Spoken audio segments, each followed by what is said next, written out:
Welcome to the Yup Life podcast. Where do you learn to make ice cream? Sunday school.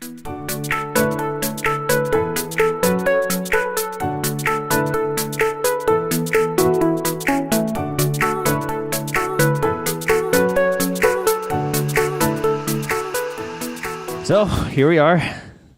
We got our first guest today. Yeah, this is exciting. Well, we'll see if it's our first guest, but we'll see if he's first and last. First and last, yeah. See if he makes the cut. Yeah, we have our good friend Chris here. Episode number 8 is what we're recording. It's 8. Yeah, Nice. Thanks for coming. We really appreciate you coming and doing this. We have a lot of questions for you. hopefully. Hey, It's our first try too. Yeah, so we'll see how this goes. I'm flattered. Thanks for having me, though. Worst case, we just don't air this if it's goes horrible. True. That's the worst case. We just get super drunk. And Yeah.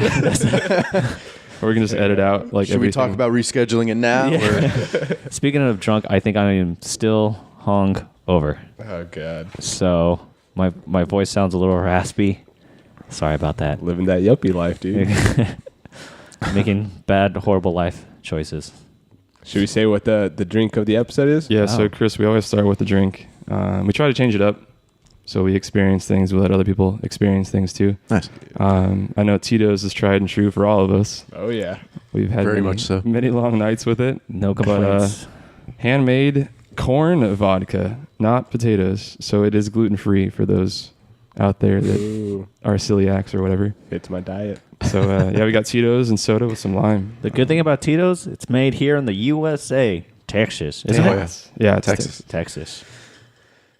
So, with a lime? Let me get some lime in. Oh, cheers. Oh, it's Yeah, a talk. cheers. Cheers. Cheers. Number 8.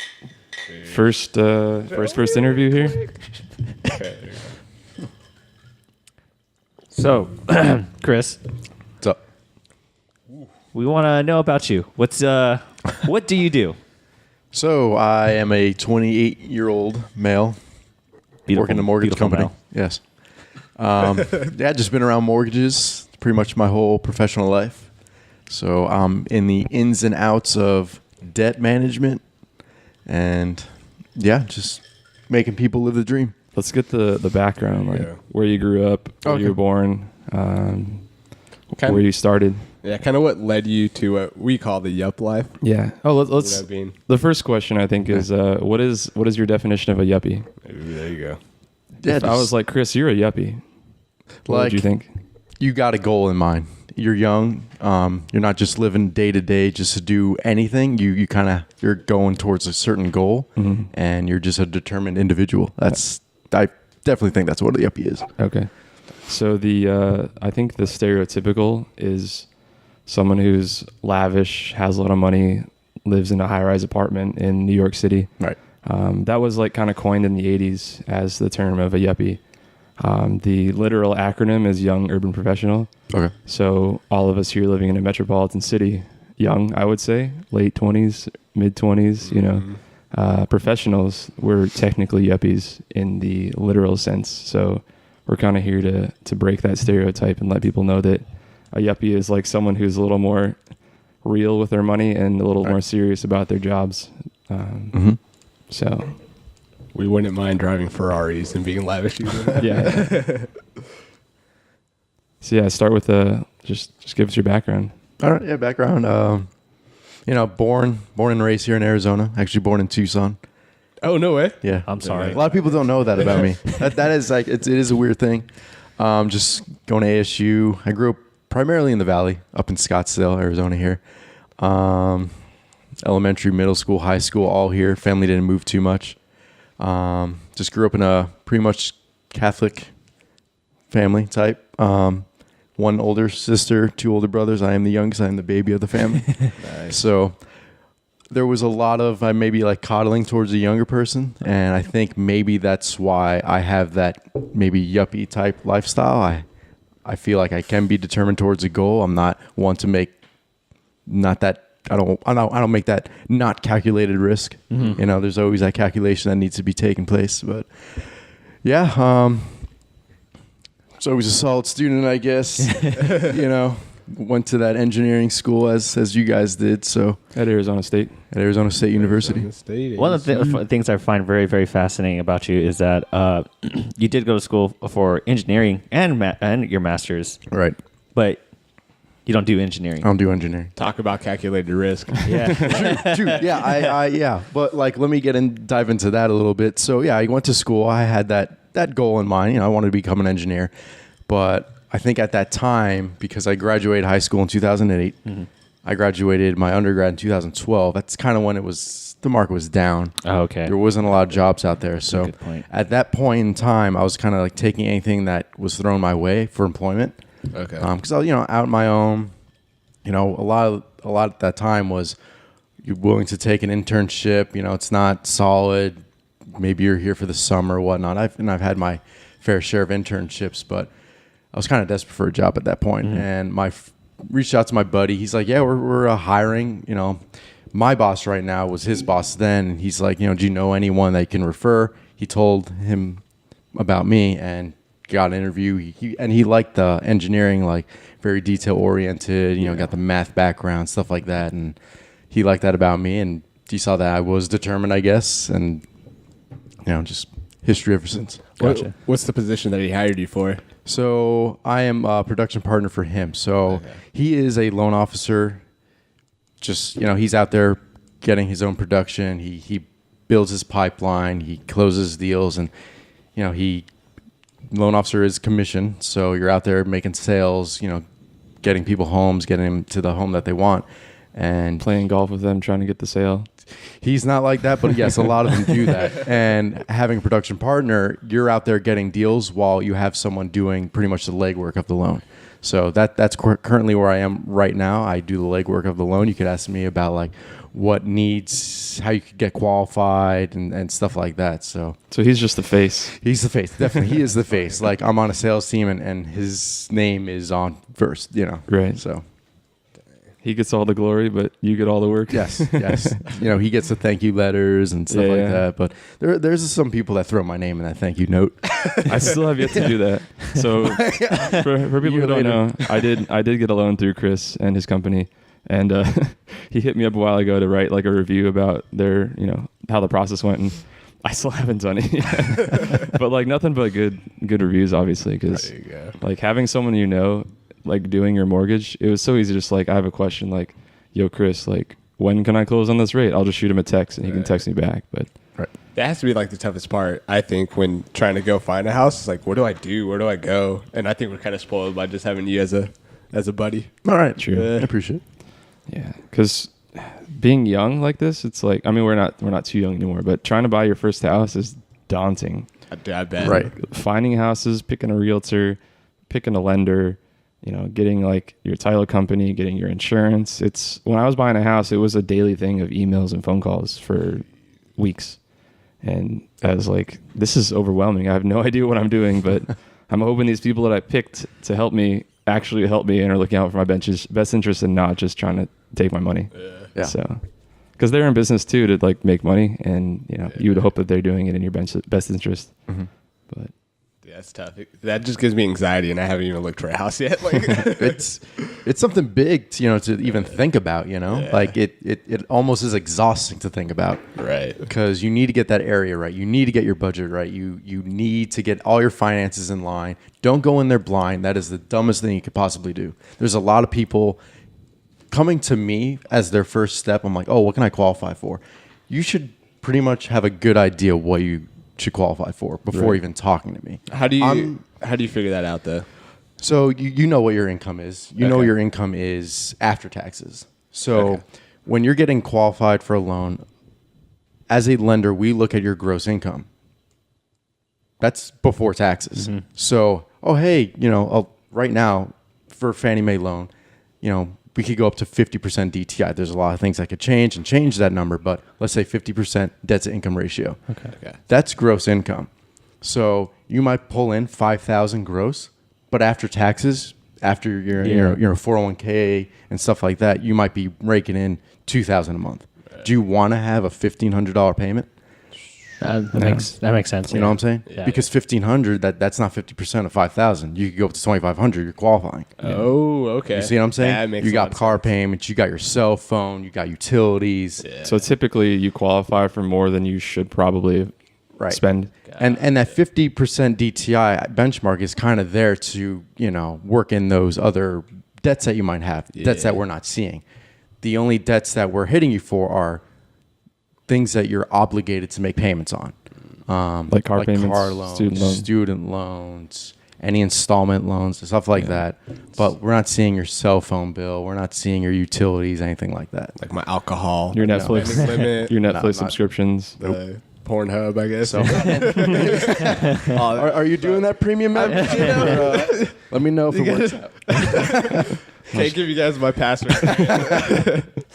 So that's why I say you should have a good idea what you can qualify for yourself. Right. Yeah, I heard a good number is like 25 to 30% of your take-home pay as your mortgage is a really safe bet. Right. That way you're not house poor. Right. Because 50% of your take-home pay is a lot of money. I would a think lot. it would be backwards. Like you'd be getting approved for a lot less than what you would want. Like it's harder to get approved for more, but it's news to me that you get approved for. Yeah. Well, I mean, I had no idea. That whole housing bubble was people were getting approved for anything because they were just handing them out like candy. So everyone was getting loans that they shouldn't be taking and taking it. But yeah, like you said, I agree that the lender shouldn't be your first stop. Your first stop should be your own finances, your own budget. Which that's You know you the best. exactly, yeah. So, and like something you brought up is, I'll give you one instance. Like I was shopping for a couch. It's not a house or anything like that. And they check your credit. And one way to get you approved is Wait, did you just bought it cash or you? I bought my couch cash. Yeah. But like I was at Lazy Boy, They asked you your credit? Yeah. Well, to pull it, because maybe they want to do like financing shit like Right. that. And I thought about it, but ultimately I didn't do it. But it was just interesting to me because they ask you, oh, how much do you make a year? I tell them, it's like, well, how do they know? What do they? I could freaking lie to them, and they don't- and something to me like that. People just don't think ahead. You know how much you make. You should be making this decision yourself. Don't have anyone else tell you what you qualify for. Yeah. So that's why I say like, you are your light and shining armor. You protect yourself.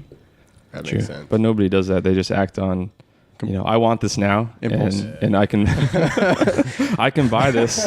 I can buy this because the monthly payment is cheap enough. Right. Right. Save that for another day. Yeah. Chris is trying to buy a new car soon. Yes. So.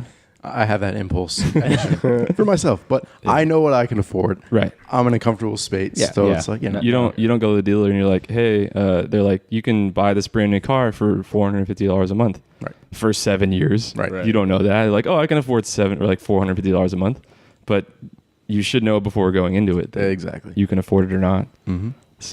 So You said first thing is like, look at your own finances, like, sit down, go through your own personal stuff. Big time. What do you do after that? After you say, okay, I want a house that, let's say I'm going to pay $1,200 a month. Just to say that's Right. your I'm comfortable with that. What do you go next? So, and I think that is the best thing to do. Have that monthly payment in mind because there's a lot of factors that boil into your mortgage payment. Because you got your property taxes. So if you kind of know, like you'll know an interest rate. You could go online, see any interest rates and stuff like that. But then in different areas, you got your property taxes. What is that a month? Okay. Do you want to have your loan escrowed? Escrowed meaning you're going to have your property taxes and homeowners insurance escrowed into the loan. We'll get into that later.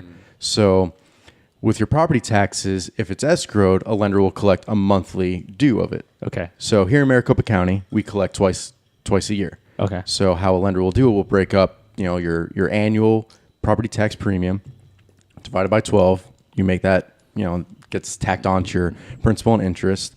So I think next step after you get your finances in line, look at the areas that you want to buy. What are the property taxes of that area? Oh, okay. So look at some homes. we kind of take that for granted here in Arizona because property taxes are really cheap.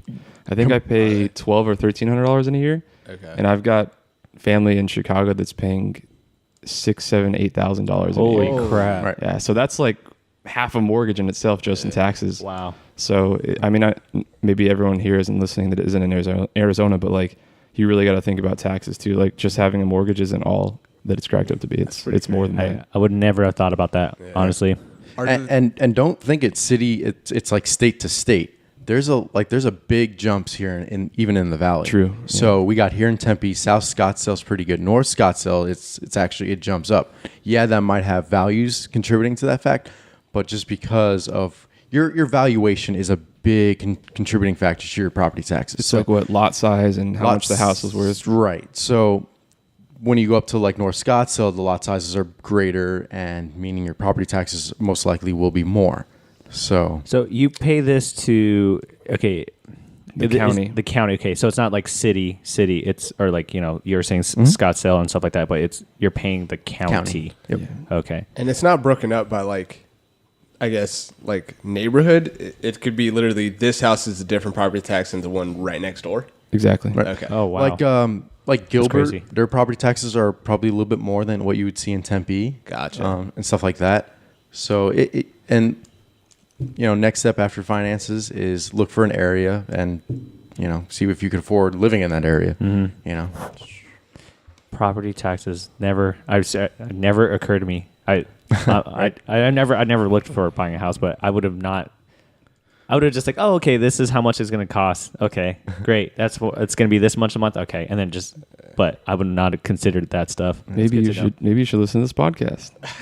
You'll learn a thing or two. There you go. I'm listening now. Dude, I'll blow your mind away with homeowners insurance next. Ooh. Let me take a sip. Hold on. That's not exciting as property taxes. By the way, these drinks, is it just me or You're really slow. yeah, it's a little powerful. Hair of the dog. Hair of the dog. It's okay. So I put almost 2 shots in here. Almost? For Okay. like a single size, and like Tito's is really smooth. I don't taste any vodka. It's kind of weak. I taste It's kind of weak. It's like it was literally half vodka, half soda water. Tito's is that good? Like going back to that, your baseline number, you have to build a budget. Like in general, everyone should have their own budget. Maybe not. Like ideally, everyone should budget like every month. Like, okay, I make this much, I'm spending this much, I have this much for all these things. But have your own budget going into buying a house. Okay. Where you list out all your expenses, all your incomes, and that way you do get your baseline number. So you just have a base budget, what you can spend. That makes sense. I think that's something that just in general with life, like if you have a budget, I think that's like a really good thing. For me personally, I don't have one. I don't either. And at the end of every month, I'm like, where does my money go? You know? Right. Yeah. I would like to know, and I need to start doing. I'm like, how much do I spend on Taco Bell every month? Right, Like, yeah. I don't know. I 600 should budget that out. Yeah, like $600 for Taco Bell. Like, what is this? I have this issue where I have a credit card that, I get the airline miles. We talked about that last episode. Yeah. But I charge everything on my credit card to get the airline miles, and I just pay it off at the end of the month. But I don't realize how much I'm spending because I'm just swiping my card. Right. I'm the same way. So, The last day of the month, you're like, I'm balling. Yeah. And the next day, you're like, fuck. yeah. Like sometimes it's like a lot more than others because I bought a couch or, like hockey dues were up. So it varies. But yeah, having a budget is a good idea. I'm sure you got some big things too because of all the stuff you've been doing to the house. Oh, yeah. Like all It's those like- big expenses. Like buying a cabinet, like $1,500, whatever. Like buying all the flooring. But that's kind of all over now because things are a little settled. But Dude, houses are money pits, let me tell you. they are. But it's fun. Yeah.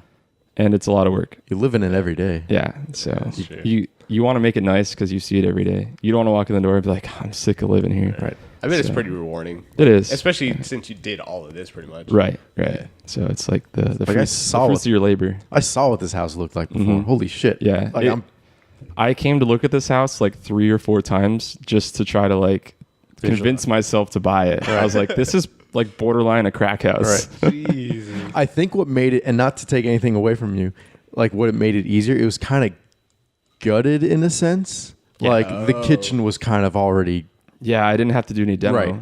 Right. So I think that's a daunting piece of it too. True. Is if you have to demo a lot, that's a lot to like Start breakdown. do. I mean, I had to demo the whole house because the whole floors were, Right. everything was tile. Dude, But yeah, that's a lot I of ripped work. up tile. I will never do that again in my life. That was the worst thing I've ever done. Ripping up tile. yeah, you could demo. You got to clean up after. Right. Yeah. That's And like, true. and doing tile, you got that dust everywhere. Yeah. Holy shit. And the thin set underneath, Yeah. like I think you had to also, but we had to rent a jackhammer Yeah. to get that stuff off. No way. Yeah. Not like a huge jackhammer. It's like a spade that Like had a cart and everything. yeah, it kind of acts like a jackhammer. Dang. But Dude, not Yeah. fun. Oh my like god. 1,700 square feet of tile, because even like not the bathrooms, but the bedrooms, every room, and that had the kitchen had some like crappy bamboo parquet floors, which No is way. even worse. Interesting.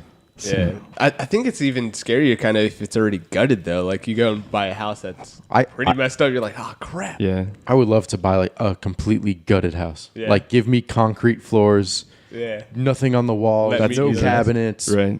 Oh man, I'd take that any day. Yeah.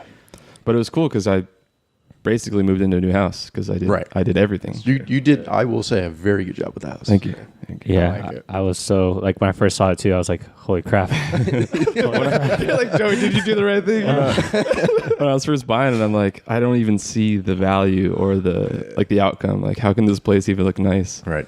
But yeah, I came here like 3-4 times with the realtor. I was like, he's probably getting tired of coming to look at this place. But it's coming along. It was like that 70s style interior Yeah. colors and stuff. And That Saltillo tile and yeah. That's so crazy. But- I wish I would have saw it before because I don't know. I got This looks pictures. amazing. I got pictures Yeah. of it, so you can take a look. But Big difference. I just thought the huge difference. locks on every door was kind of funny. yeah, it's like they're renting rooms out or something. That was weird. Oh, Each, there was what? each bedroom door had its own key and lock, separate wow. keys. Yeah. So I come into the kitchen. There's like 12 keys. I'm like, what? Where do these all go to? So I'm trying every key in every door, trying to figure out what they go So to. weird. Well, one room was a drug room. The other one was a money room. Yeah. You know? Yeah, it makes sense. They had holes like punched in the doors and stuff. So there was some. Dang. That's where when you're going through your withdrawals and stuff and Yeah. you're getting angry. Dude, like, You're locked what up in the have room. these walls seen? I know. Like, oh man. Ooh, Joe, you should tell them about that. What you found in the vent. Oh yeah, it was 1969. Playboy magazine No shit. shoved up in the ductwork in one of the bedrooms. Are they in like good condition or? It was He wants somebody- it was Yeah, just that's one. it. Or does he want to just take a look at it? Oh yeah, both. It was just one, but it was like waterlogged because there was an evap unit on Okay. here, and it just soaked it. So I even looked it up online. It like wasn't worth anything, even it was in good condition. But It's interesting though. yeah, I don't think I've ever seen a Playboy like in person. because No way. you've always had the internet, right? Got the internet, but like, have you seen like? I guess you have because you saw your 1961. But I've never seen. I had like a family friend that had a subscription to it, so he like had him like in his bathroom next to the toilet in a little magazine stand. It's funny. Good, A good toilet reading. Are Yeah, they as classy as they say? yeah. They're tasteful. Tasteful. They're not over the top, but No, dude, That's funny. growing up, like that's what we used to do. Like in like first grade or whatever, someone would steal like a Playboy and then just share it like around school. that's a little weird. Yeah, Yeah. it's weird. So buying a house. Yeah. Let's get back to the. Houses are great to watch your entrepreneurs. There you go. Edit that out. Privacy. And that's it. Thanks guys for listening. Oh, we didn't have Chris sign the waiver. I know. I was thinking about that too. When Let's go back to the buying the house. Yes. So, yeah. So kind of you'll have a good idea of where you want to buy. You know, it's you Location should buy, or- yeah, location. You should buy close to work. You know, maybe your spouse's work, something like that. Make the location smart. I would say. I've had a lot of people buy houses that are way out. Really nice house, really good price, great neighborhood, great schools, but their commute is hour 15 to work. Right. That's 2 hours you're spending driving on the road that you aren't spending with your family or at home. Yeah. It's A day. literally Dude, a daily commute day. gets to you. it's literally a waste of time. Yeah. So Unless you listen to Rosetta Stone. yeah, I guess make it worth it. Make your time work for you. Yeah. I actually had a coworker quit the company partially because his commute was too long. Dang. So he just couldn't drive that far anymore. He had a kid he couldn't take. He'd get home, he'd see the kid for 30 minutes and go to bed. I can understand that. So- So, That makes yeah, find a location that's smart for you. I'm kind of, meddling into a realtor area right now, but have a good realtor. Have one that is looking out for your best interest. What's good about a realtor when you're buying is that you're not paying them. Right. So exactly. You can just get rid of them if you want. I think that's a big misconception. Like growing up, I always thought you had to pay like your realtor, like they're almost like your agent, like, Right. You know. Well, consider this: if you didn't have your own realtor and you go to a house, that the person selling that home is going to look at you, a little bit more competitive because they don't have to pay your realtor 3%. Right. So think of it in that way too. The money's not coming out of your pocket; it's coming out of the seller's pocket. Yeah, can you explain that? Because not everyone knows what that is. Yeah. So confused. So there's the so realtors get paid on a deal. It's I think the standard rate is 3%. Isn't there a law? I think there's a law for a minimum percentage. That you have to pay your realtor. That there's because the realtors kind of banded together and like, we don't get paid enough, so we're going to set it at this percent and we're going to make it a law. Yeah, that's what I heard. I couldn't tell you yes or no. Yeah. I don't know. I don't meddle in that at all. And this is kind of going off of my personal experience buying my own home. So in a transaction, you got the seller, person selling you the home, the listing agent, the agent who listed the property, he's the seller's agent, and then your agent, the buyer's agent. So it's standard, I would say, is each agent, realtor, gets 3%. So of the final price of the house. Final price of the house. Okay. Right. So you buy a house, 100,000. Listing agent gets 3,000. Selling, your agent gets 3,000. So the seller off the bat is out, $6,000. Okay. If you don't have your own realtor, and the seller has just his, he only has to pay 3,000 out. So there are, think of it. There's that cost into having your own realtor too. But I recommend having a realtor because they know areas. They know if, they could point you in the right direction. Like if you want a good school district, if you're into that type of thing, they'll tell you, they'll let you know. They'll know like what sales price is good for that home, Mm-hmm. So they're there to help you out. And for a first-time home buyer, I highly recommend having a realtor. So they look at houses all day long. So they know what's on the market. They know what's coming up. They know what's coming off. They know locations. Okay, that makes sense. Got it. Yep. So they are there to help you, and the agent for the seller is there to help them. So they're gonna, you're fighting for the best deal. The seller's doing the exact same thing too. So there's that middle ground that you need to have help getting to. And all the contact you make with the seller is through your realtor and their realtor. Mm-hmm. Gotcha. You're never talking face to face with them. So if you ever feel like it could be awkward talking about money with them, you're never talking to them face to face. It's like you write up an offer and it gets sent through and then the counter offer comes back or whatever. Gotcha. It's never face to face. It's almost like a triage system, so you feel comfortable. In exactly. Yeah. That makes sense. I don't know if that's like how it's supposed to be or like legally or whatever, but it just makes it more normal. That makes sense. And you got someone there to bat for you too then. Oh, exactly. Right. Yeah, have a realtor that's looking out for your best interests. Right. Like, don't have them always like, well, the seller came back with this. I think we should take it. Like, discuss it with them. Right. Like, well, I'm not comfortable. I offered $5,000 less and they don't want to budge. Like, oh, why all of a sudden when we're writing up the offer, you're like, oh, we should do that. And then they come back and so it's like, oh, no, we're not budging on the price. Like, well, why is your realtor kind of fighting for them now? Right. So have a realtor that's fighting for you, and sometimes they get a little itchy to make the sale. Exactly, and they kind of pressure you to buy this house because you're interested. Right. So just look out for that. I recommend like a family friend that really knows you. Like, there's always a family friend realtor. Yeah, always. That is true. You know what I'm saying? Yeah. Someone's always bought a house, so someone that's bought a house. Yeah, that's true. But let's get off the buying a house and get more to like the mortgages because that's where you're more in line. Yep. So the whole pre-approval thing, how does that work? You guys run a credit check. Yep. You look at previous like credit history. You look at income. You look at outstanding debts. What else do you guys look at? So income's a big thing. Depending on what type of income you're receiving, a lot of the times for you yuppies are maybe just a W-2 wage. You might have sales commission too. Lenders look at that differently. Then you got your self-employed borrowers, which that's a lot more in depth of them looking at your tax returns, your business returns, your profit and loss statements, balance sheets. You probably won't ever have any of that. Exactly. So we won't dive into that too much. That's like someone that has like a business, I imagine. Or Yes. Okay. Like the guy that we're watching that does like Stitcher or whatever. Twitch? Like it's Twitch. Yeah. Did I say Stitcher? Stitch. Is there? I don't know. I think Stitcher is a podcast website. It's something, right? Yeah. Okay. But have you ever had something like that then? Someone where that they are self-employed. Oh yeah. Okay. We deal with self-employed borrowers. I would say 7 out of 10 times. No way. Oh yeah. Okay. I maybe that's just my sales team's, people that they deal Forte, with. I guess. Yeah. I just don't know. Like that could just be their clientele that they deal with, because I would say a lot of our business is word of mouth. We pull a tri-merge credit report that's pulling 3 bureaus: TransUnion, Equifax, and Experian. Equifax. Yes. Tell us how you really feel, Joey. Well, they had that leak of all those like personal information. Oh, no way. Millions of people, yeah. I did not know that. So did Facebook.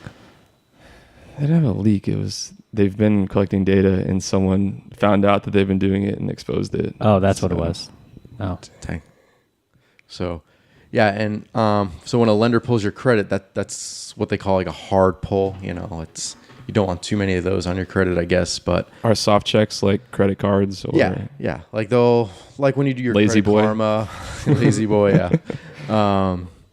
Like that's like a soft pull, but we do like a hard pull. It really dives in deep. Like we see pretty much any like loan that you've taken out and everything. Like we see when you paid it off, when you took it out, what the original balance was. They also look at your bank account transactions, right? Yeah. No way.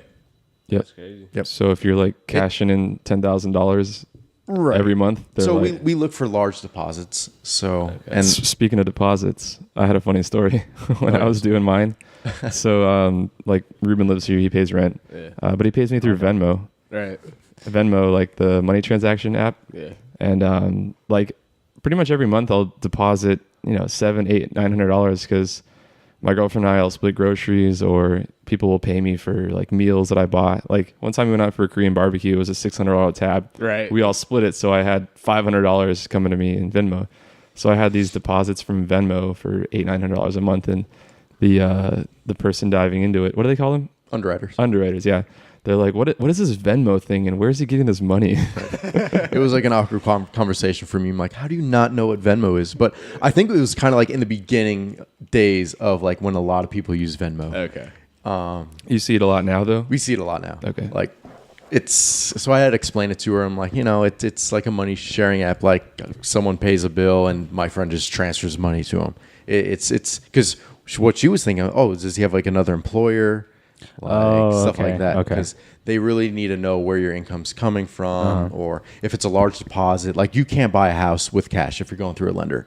Like you can't my down payment's cash. Like, well, no, it has to be seasoned. Like, you're all of a sudden you have $20,000. Where'd that money come from? Because we don't know. A, do you need to pay that money back to someone? Makes sense. B, is it illegal? So that's why we look at your deposits and transactions and stuff like that. So you can't buy a house with cash. And get I should say get you a can't. loan. Oh, and get a loan. Okay. Right. Yeah, Okay. yeah, you could buy a house cash. Okay. I was You know. curious. Like, say someone did save up enough for a house and just. Like we have a lot of people saying, I'm having like $20,000 cash. Like that'll be my down payment. Like, is in your bank account? No, like I'm getting it soon. Like, Yeah. is that drug money you're coming in with? Like, no, we can't do that. I got this money coming in somewhere. Don't worry about it, but I got Right. this money. So yeah, just be wary of that too. But 3 biggest things: credit, income, assets. I also had a weird thing where I had an inheritance coming in that I was going to use Yes. towards the down payment, and like to them it just looks like a bunch of cash that came into my bank account. Mm-hmm. So they made me get a like handwritten signed letter from the executor of the will to send to the underwriter to prove that it was an inheritance money. Wow. So they're very detailed. Yeah, it's almost a little annoying, like borderline. Like this is my privacy. Right, dude. I was surprised I didn't ask for like a death certificate. Really? You know what I'm saying? Like, Jeez. I've never dealt with a death and someone using inheritance for a down payment. Mhm. So I was like, well, how do we know she died? Right, Like, true. You know, I don't. But hey, I mean, it makes sense because all they could know it could be I sold $60,000 in drugs or something. right, exactly. Yeah. So a bank they protect themselves because I'll tell you how banks work is, so we're a big Fannie shop. So like we sell our notes to Fannie Mae. So when you sell your note to the investor being Fannie Mae, you have to meet their guidelines. So Fannie Mae has these guidelines like, oh, if you have these large deposits, like if the deposit is 25% of your monthly income, you need a source where that deposit came from. So that's just their guideline. If we can't prove that, well, guess what? Fannie's not gonna buy the loan. Okay. So that's why we dive in deep and make sure you hit every one of those guidelines perfectly. Is Fannie Mae government? No, or is it government? Okay. And Freddie So Mac. Fannie Mae and Freddie Mac. Okay. So they're your largest investors of mortgage. So you guys get the loan set up, and you sell it to them, but then you service it because I'm still paying you guys for my loan. I'm not paying Sallie Mae or Freddie Mac. So every lender is different. We're the type of lender that retains servicing on the loan. So our clients will always make the payments to us. Okay. If you have any problems with your loan, you can contact loan servicing. Joey doesn't like to do that very much. He just likes I just text me. Chris. So then I call loan servicing. And, no, that's cool. But so a lot of people like that, you know, because I think like those bigger banks, maybe like Bank of America, they sell their loans to like Green Tree Lending or Ditech Mortgage, and they're like, oh, you already sold, so now I gotta like, maybe people are just worried about like the transfer. Like maybe I think that would kind of suck for me. Like if I went through you and then all of a sudden I have to go to somebody else, Right. you know. The only thing I noticed in the transition was I got a letter. It's like your loan has been sold. right. And that was it. Yeah. The note was sold. But So, I like, still get bills in the month from his bank. them. Yeah. Okay. So that's us servicing. I still log into their account to pay it. Like all the escrow and stuff comes through them still. Yeah, it makes a lot more Another like funny story on the whole escrow and like contacting him. I got a check in the mail for my escrow for $800. I'm like, why is my escrow cashing out so much? Because can you explain escrow? Because we didn't talk about that yet. Yeah. Yeah. So I'll tell the story after that. you have what's called like an escrow account, and this is your choice if you want to have your taxes and insurance escrowed into your mortgage payment. Property So, taxes, right? property taxes, your homeowner's insurance. Okay. Yep. So basically, an escrow account, the title company holds the escrow account. So when you make your payment, you're paying the bank, let's say, the principal and interest. Then your property taxes monthly go into your escrow account. Your homeowner's insurance monthly goes into your escrow account. So when those premiums come due, like the property taxes are collected here in Maricopa County, April and October of every year, the bank will make that payment for you. So your property taxes will be paid in April, your property tax will be paid in October, and then your annual homeowner's insurance premium, that'll be paid by the bank as well. So it just comes out of that escrow account. So you don't have to worry about Like that. a forced savings account. Okay. Yeah. That pays out like bills for you. You're making the monthly payment, and then that chunk of your monthly payment goes into that escrow account. Correct. And then you don't see it, but the transaction happens in April and October. Correct. Right. So then the weird thing at the end of the year is the escrow account will readjust for the next coming year of taxes because taxes fluctuate based on the economy and, you know, property value and stuff. And I guess does insurance fluctuate at all? Homeowner's insurance can change. I guess if you like put in claims and stuff, but normally it probably wouldn't change too much. Isn't there an agreement with that as well, though? Like you agree to that changing, or No, it's just like I think they just do it on their own and adjust it. Gotcha. Like your property taxes, your home is assessed every year by the Okay. county. Right. So Gotcha. that's So kind of how that works. When there's changes, they'll readjust your account. They'll find out how much money you have left in escrow, how much money you need in escrow for the next year, and they'll readjust your payments. Okay. Or if you have excess money, they'll cash it out and send you a check for the extra you have if like pretty taxes go down. So usually it's pennies they send you, you know, like 40, $50 or something. Okay. And your payment will change like $1 or $2. But for me, I got an $800 check and I was like, something is wrong here. that they probably collected too much of taxes, so they just gave him the prorated amount. So like maybe the original owner paid the taxes and I paid them again into the escrow. Right. So, okay. So Gotcha. yep. So I sent Chris a text. I was like, can I cash this check? Is it legit? You just forgot to pay your escrow. yeah. I had to check it and make sure it was all good. Like, did we pay his property taxes? Like, I was making sure that check went to the right spot. I want to Right. make sure they paid your taxes, not just giving you the check like, hey, make the payment yourself. Yeah. I've never seen that done, but like, I don't want to have any problems with you. So Yeah. I checked on that. All was good. But as a lender, we are required to do an escrow analysis every year. Okay. So we'll check the property taxes, and then we will adjust your payment accordingly. That kind of sucks if like you buy a house and then all of a sudden the just area just booms, Good. right? And then you're just paying up the wazoo Right. for My property taxes actually went down, so I'm Okay. paying $20 less a month. right. Mine went up, so I'm paying like $2 more a month. It's like, oh, okay, whatever. Break the bank. All right. So they fluctuate, but it sounds like they don't fluctuate too much. Right. Like it's not like, Yeah. oh crap, I get my. Like you're not Tax all of a property. sudden living in Beverly Hills. And you're Yeah, paying- that's okay. Right. Okay.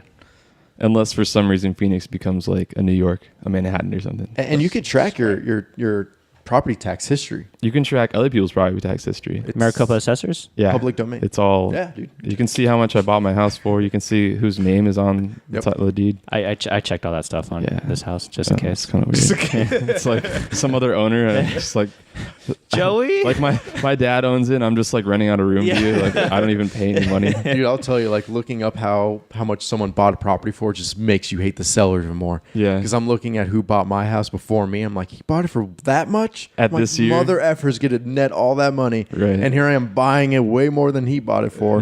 But, it's the time. So, I would say we're kind of at pre-recession prices now, or maybe a little higher. Pretty yeah. close. Oh, yeah.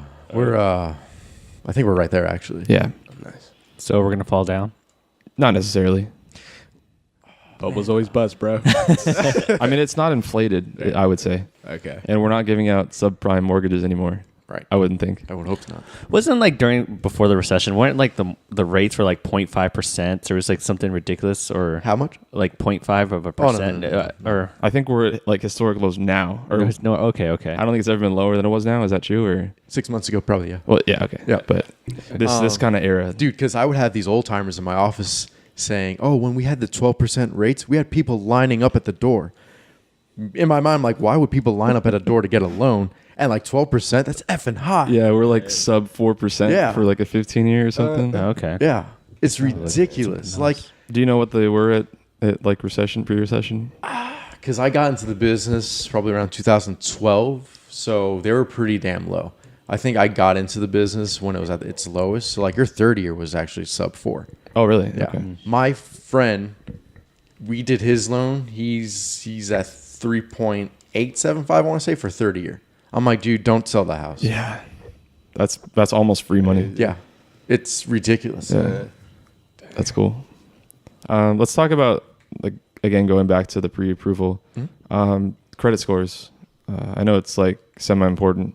Hugely important for rates. If you're payment conscious, your credit score is a big indicator of what you'll be paying. I'm kind of like I hate credit score because it's basically how well you are at getting into debt. Yeah. It's like Yeah. Well, it's a number that tells us how to treat you. right. Yeah. Right. It's almost not fair. Yeah. I want to say, because there are good people out there, stuff happens to them, and it just ruins their credit. Takes a long time to build it back It up. takes a long time to build it up, for sure. But it determines what you're going to be paying, and I just think there's a disconnect between the person's income and their credit score. Sometimes I see people raking in like $1 million a year, and I'm like, but you have a 600 FICO? Like, how is that even possible? Right. Stuff happens, That makes sense. What's the highest tier you can get for rates? For us, credit at score. least I know 760. So anything above 760 will get you the best interest rate. Okay. And then going down from there. No, I take that back. So for us, for interest rates, it's 740. Okay. But for mortgage insurance, we'll dive into that too. I know their highest tier is 760. Okay. So And then every there's ranges that go down that you'd be in that will increase your interest it's all rate. tiered out. So there are lenders that won't lend out a loan if you're below 600. Man, that's decent. That's not Yeah, bad. that's not horrible. bad. Now, when I think of 600, I think that's horrible. But like, Okay. think of like it's out of what is it? Out of 8 or 900? What is it out of? I think it's 9. Isn't I think it? it's 9 now. Okay, Didn't it jump? Okay, So like the disconnect from 700 to 600, like 600 is bad, 760 is the greatest. Yeah, that's weird. It doesn't make sense. It doesn't. Yeah. Like if it's out of 900 or whatever. It doesn't make yeah, sense. I want to say it's like 20 points tiered. So like Okay. 600 to 620 will get you, one rate. 621 to 640 will get you a different rate. That's so Okay. crazy. That's weird. It's just a credit score can make or kill a deal for sure. That sucks. I've heard of people like taking out loans on their like kids. Whoa, What? Yeah, have you ever heard of this? This No. is like way back in the day. Like you'll have like an 8-year-old son. Isn't that who like, owns, a identity house. theft? I don't know, man. Steven. I didn't do it. I might own a house in Utah. Whatever. For a disclaimer, Steven. No, I'm just kidding. Disclaimer king. Yeah. But yeah, you should know what your credit scores are. There's those things out there, Credit Karma, that will give you a good idea. I saw you can do those once a year for free. Mm-hmm. Okay. Yep. Like the 3 credit reporting agencies will do it. You can do all 3 of them once every 12 months for That's free. not bad. So, free, I didn't know that. but also some banks give you a monthly update. That's like on your bank statement. Yeah. Yeah. So my bank does that, but it was way off from what you were telling me. Right. Because So I wanted to be in that 760 range, and I think I was only like 700 at B of A, Bank of America. oh really? Whoa. And I was like, oh crap, I want to get my credit score up just a little bit more. Because like, I mean, I don't have a whole lot of debt, but I've always paid everything off on time. And It's just the whatever algorithms are Yeah. using to figure out your credit score. We have to use what we see. So that's why I think it's just kind of bogus. the exactly, whole- it's just when you pull these Credit Karmas, you're just seeing like, whoa, I had a 740, now I'm like 580. What the hell happened? Like, I think it's there to give you that sense, but depending on what your credit score, there's different programs that better suit you. There's not just that one size fits all loan. different types of loans. Right. You got your FHA, your VA if you're a veteran, active duty, and then your conventional. Every bank offers their portfolio profiles. Really don't have to dabble into that at all. You got your USDA. There's down payment assistance programs. So there's a lot of options to you. Don't go into it thinking there's just this one way to go. There's a lot of different options that are better suited for you as an individual. Going back to the credit scores and stuff, I've heard about it, but is manual underwriting a thing at all? Yes. So if you don't meet the standard guidelines, so what a manual underwrite is when you have a file with a lender, we submit to an automated underwriting service. So I submit your file, it comes approved eligible. Perfect, we could do this loan, just follow the guidelines. If it's a manual underwrite, we have to look at and there's different guidelines for manual underwrite. So we have to hit those. Those are more restrictive, I want to say. So lenders can do manual underwrites, and it's at their discretion. So there's a little leeway with those, but say it's harder to get a loan through a manual underwrite. But say someone that doesn't have any debt, someone that doesn't have credit cards, they use their debit card, they pay cash for things. They don't have a credit score, but they have money. They have the assets to buy a house, but their credit score is 500. Right. Then they manual underwrite that? With us, no. So every lender has their own stipulations. For us, we can't give a loan to someone with a credit score below 580. Okay. So that's just bogus to me because they can afford a house. They make the money for it. But just because on paper they haven't had debt. That's what I'm saying. There's that disconnect. Dude, man. that irritates me. Yeah. Like, Funny story about that. Like my girlfriend didn't have any credits like at all. We went and tried to get a car loan. She checked it and all of a sudden it was pretty high, right? It was like 6 something. Uh-oh. And she was like, what? Like that's a good thing. And then turns out like someone bought a car and I think also had like a house or something like that. Oh, holy geez. shit. But was making payments like on time. At least you're good. Yeah, like, helped her out. Building up her credit, dude. Wow. Find this person, thank them. Right. Can you keep making those payments? But yeah, That's it's crazy. pretty weird. Yeah. Did it get all fixed up? I hope so. Oh, okay. I'm not too sure Yeah. what happened, but I was telling her like, yeah, you might have like some leeway to go down there and just get that car because technically it's yours. Right. Yeah, I Yeah, guess so. I don't know, but like title may not be in your name, Yeah. but the loan is. Yeah, So weird. I don't know. Yeah. Let's talk about types of loans because you dabbled into that. Yeah. Well, conventional. That's your mom and pop.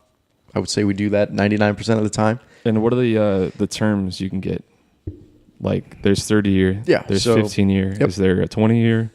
We could do 15-year, 20-year, 25-year, 30 years, just amortized. Is there 17.5-year? Is there 13.6-year? No? You can make your payment whatever you want to do, but Yeah. we just offer the terms for Okay. what we offer for. So, and there's also ARMs, adjustable rate mortgages. So, They're at the prime rate plus a margin. The margin is dependent on your credit score, your loan to value, stuff like that. Which a lot of younger people, I think, should do more ARMs. They're at a lower interest rate. They're moving frequently. How long do you think you're going to be in this house for? 5 years at most. So you should just did a 5-year ARM. You could have got like a 3.5 interest rate. Right. You know?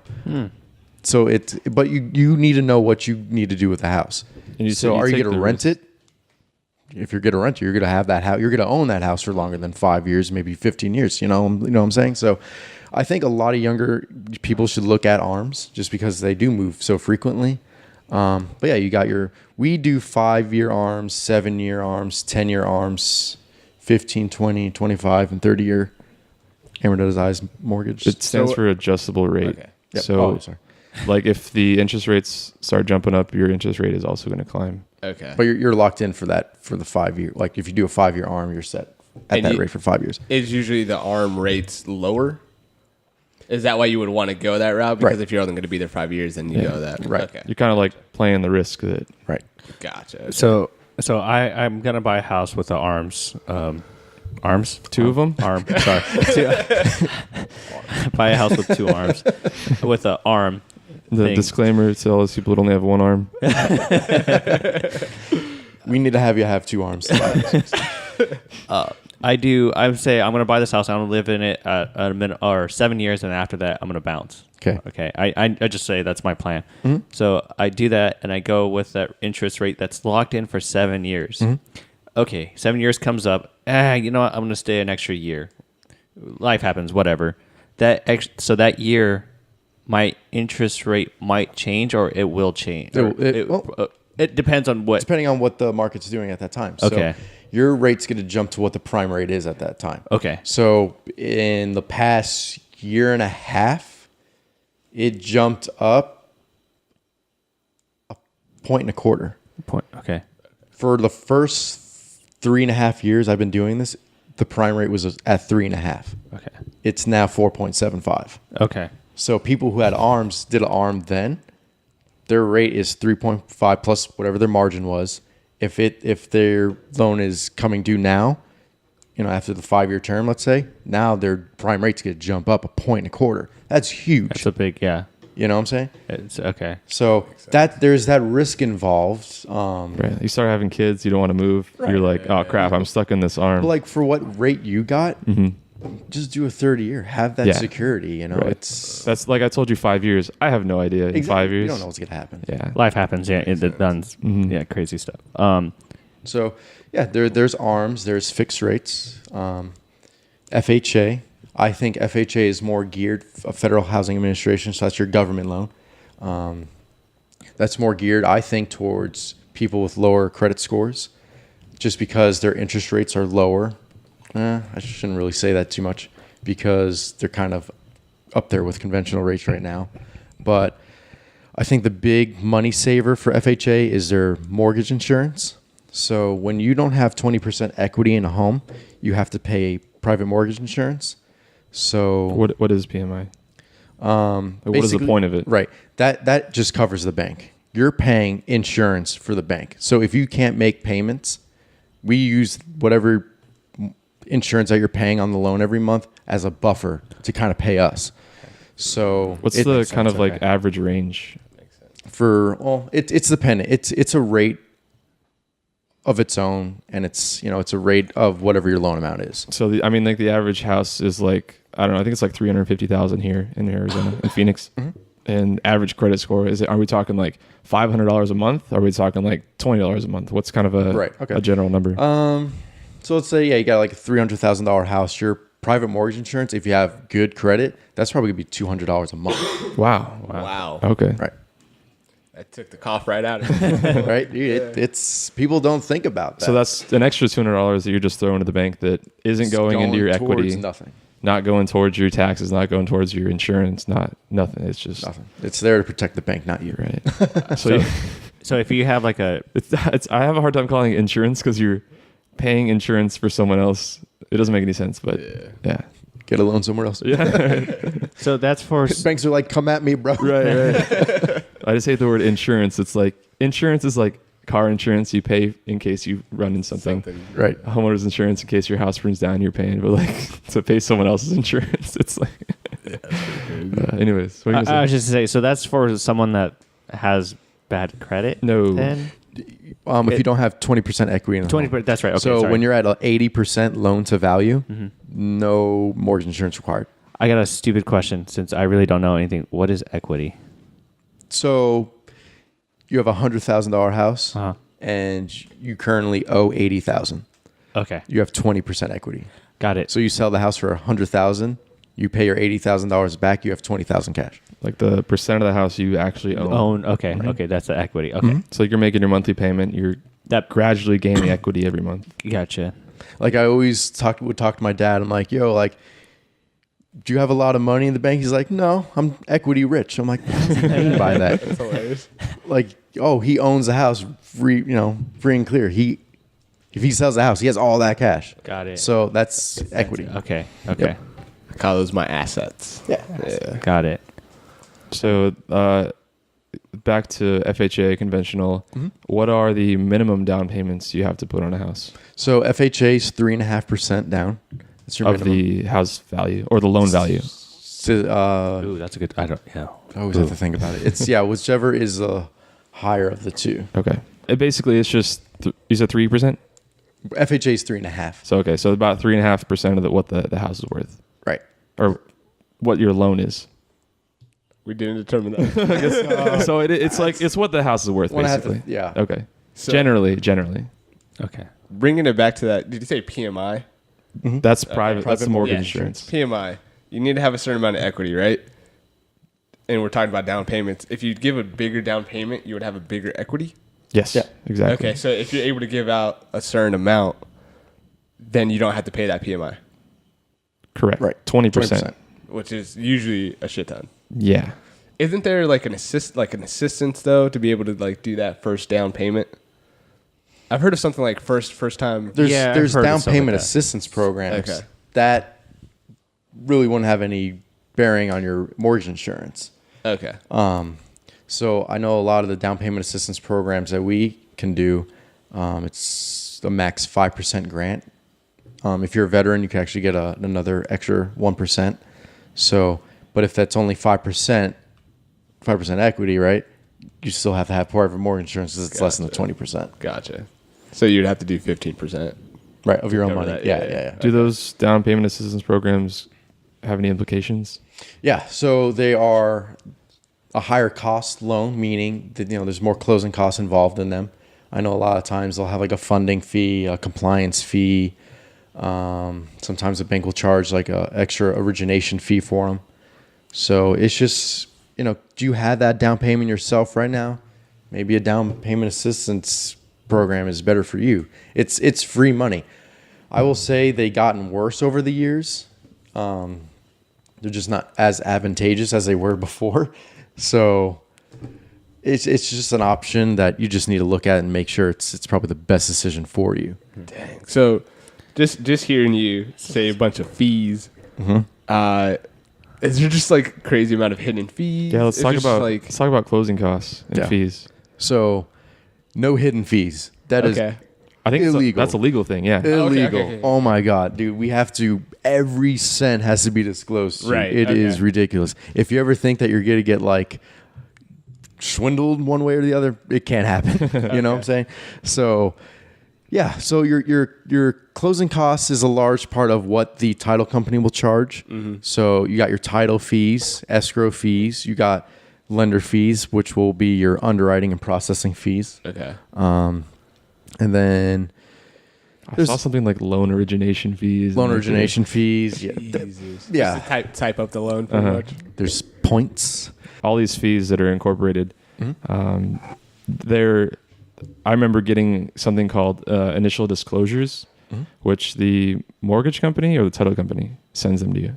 We'll send them to you. Okay, We do. so the mortgage company sends you this list of all the fees that they think you're gonna have to pay initially, Okay. based on the price of the house, your down payment, and it's like gives you a bottom line number, how much cash you have to give the mortgage company to buy this house. But there are like fees and everything associated with every part of the loan. Right.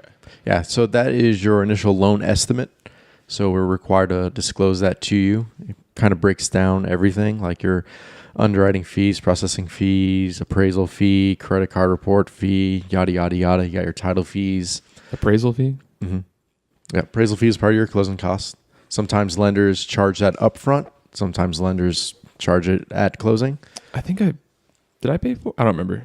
Do you always do like one of the us as a lender, we require a credit card to be on file. So if any reason the loan doesn't close, the appraiser still needs to get paid if the appraisal was done. I think I did pay for it up front. Did you? I don't remember.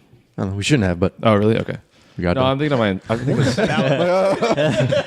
What was his name? I was thinking of the inspection. Yeah, It's probably okay, the inspection right. was what it was. Right. Funny. So inspection, that's outside. Right, That's that you do. That's your own thing. So yeah, just a lot of closing costs. You got your prepaids, which when your loan is escrowed, you got your property taxes that we collect, like a buffer. So we'll collect, depending on when you close, we'll collect a certain amount of months up front. So I think in your escrow account, they typically like to have 2 months reserves.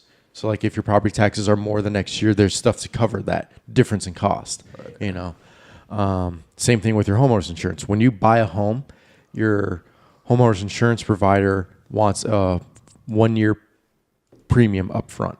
So you're Okay. paying 12 months of homeowner's insurance up front plus another 3 months for reserves for your escrow account. So those are what's called your prepaids. And your closing costs, those will be, what I said, your underwriting, processing, appraisal, your title fees, like your escrow fees and stuff like that. You okay over there? Hey, dude. Sorry, I just took a drink for the first time of the second round. Holy shit. Did you have flashbacks? Oh, dude. A lot. Nam flashbacks. Does mine taste different than yours? Dude, let me see. Mine's fine. Ruben poured the Tito's, right? I did. And I poured. I poured the same amount as I did last time. Oh, yours is super light. Dude. Really? Yeah. You're just trying to... That's weird. Dude, mine is like super heavy too. I'm sorry to interrupt. I just... Dude, I'll say mine is a little stronger than last time. Okay. I'm taking shots of like Tito's every drink. Yeah. That's right. We're gonna have a good Saturday today. Saving up money for a down payment. You're like, all right, I got $10,000 to put towards a house. Right. People don't think about closing costs too. Can you roll those into the loan? Is that normal? Is that not normal? You can't roll them into the loan. One way of doing that, in a sense, is so let's say I keep using that $100,000 sales price. That's a good number. It's a good number. So this house is on, I wish this house was real. yeah, right, seriously, me The too. mansion. So you have this house that's for sale for $100,000. You go in like, oh, you know what? I'll offer you $105,000. You pay $5,000 as my closing cost. A way that's kind of having your closing costs rolled up into the loan. The seller, you have the seller pay for it? The seller's paying for your closing costs. Yeah. So the seller is netting out the same. He's still getting $100,000. See what I'm saying? So that's one way of paying your closing costs that it's not coming out of your pocket. It's rolled up into your loan. Okay. So What's a average Joe? What's a rough amount for closing cost? I would say 4,000. Okay. 4,500. So- 4,000. Yeah, 5,000. So you want to put $10,000 down, you got to save $14,000. I would say, yeah. That makes a lot of sense. And this is kind of communicated to you up front. Yeah. Okay, so like I was thinking too, like, oh hey, I saved enough money. I make this amount of a year. Well, you should factor this in your budget before you talk to the lender. Gotcha. Closing costs That's I think is that's I think that's a big deal. because $4,000 is a lot of money. Yeah. And you don't account for that. You're like $10,000. You're like, oh, it's good, but there's another 40% you need to save. Right. So That makes consider a lot of that. sense. Mm-hmm. I wouldn't have. I've gone just like 12. My monthly. I'm going for 1,200. Right. All right, that's it. Done. Yeah. All right. It's like walking in to buy a car. You're like, I Yeah. can afford $450 a Yeah, month. yeah. Turns out the loan is like for 20 years or Yeah. whatever. Yeah. What's the average like length of a home loan? Yeah. What do you see? So I think, like 90% of the time it's you're doing your 30-year fixed. Okay. So 30 years. So if you go in there with a budget, let's say 1,200, but then it's something ridiculous, like I don't know, how much more can it get from 30? Well, we don't offer a larger term than 30. Okay. But things that can increase your payment drastically is if you do a shorter term, like if you do a 15-year. Gotcha. That's Does it double your payment? not double. It's a hefty jump Because maybe you're like paying well, less interest? Yeah, you're paying less that would make interest, sense. but you have to pay the loan off in 15 years instead Right. of 30 years. You know what I'm saying? Speaking of interest and loan terms, if you have a 30-year loan, how much in interest are you paying approximately? So you're basically buying your house twice. Wow. So you pay $100,000 for your house and you pay $100,000 for interest? Pretty much. That is a That's just how the numbers work. You know, it's always smart to ask your lender for just an amortization table, and you'll see how I much. still got to interest get that you're from paying. you. Oh, I'll send you a what? amortization table. What? Okay. What? So like just how your monthly payments calculated with the interest. It's Okay. amortized. Okay. So that's just like a fancy word. And it's a curve that is Your not first linear. Your first payment is probably like 90% interest. okay. Barely anything's going to your principal balance. I think I'm like Crazy. 80-20 interest and principal. Like No way. 80% interest, yeah. That is so Maybe crazy. 70-30, but it's very heavily weighted. And then the further you get into like 30, like 20, 25 years, Yeah. it's all mostly principal, yeah. So that you pay, do you know any kind of rough numbers of how much interest you pay up front in the first like 5 years or 10 years? It's just all dependent on your loan size. Right. So you're paying a lot of the interest up front. Yep. That's pretty crazy. So So if you're paying a lot of the interest up front, does that mean do you have any escrow? Because equity. Sorry. Equity. The equity is whatever you put into the home. Into the home. So So, I put 10% down. I have 10% Down. equity in the home. and your equity is going slower in the beginning because you're paying more interest. Right. okay. So yes. Okay. Think about it like as a car. Like if you have money, it goes towards that principal. Got or it. that towards that final bill. Okay.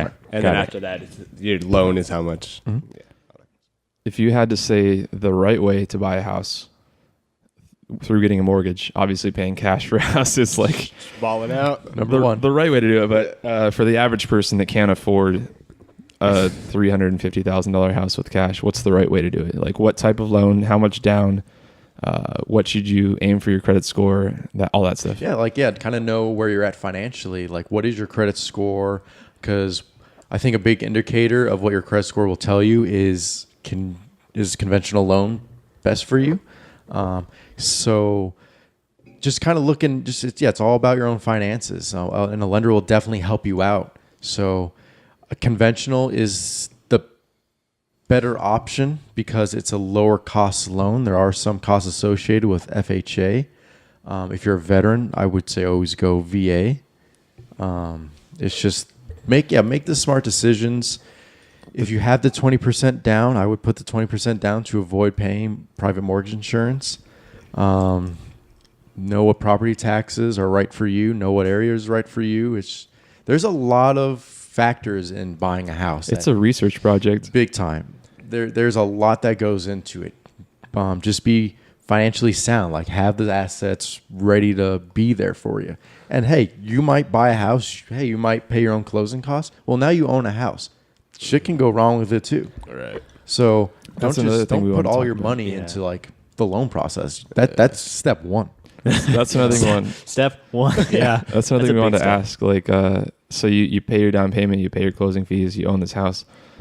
Is there a kind of an amount you should have left over for home upgrades, home maintenance, like in emergencies? Like, Good question. Yeah, and I think that's an individual question too. yeah, Like it's always different it's- for every yeah. person.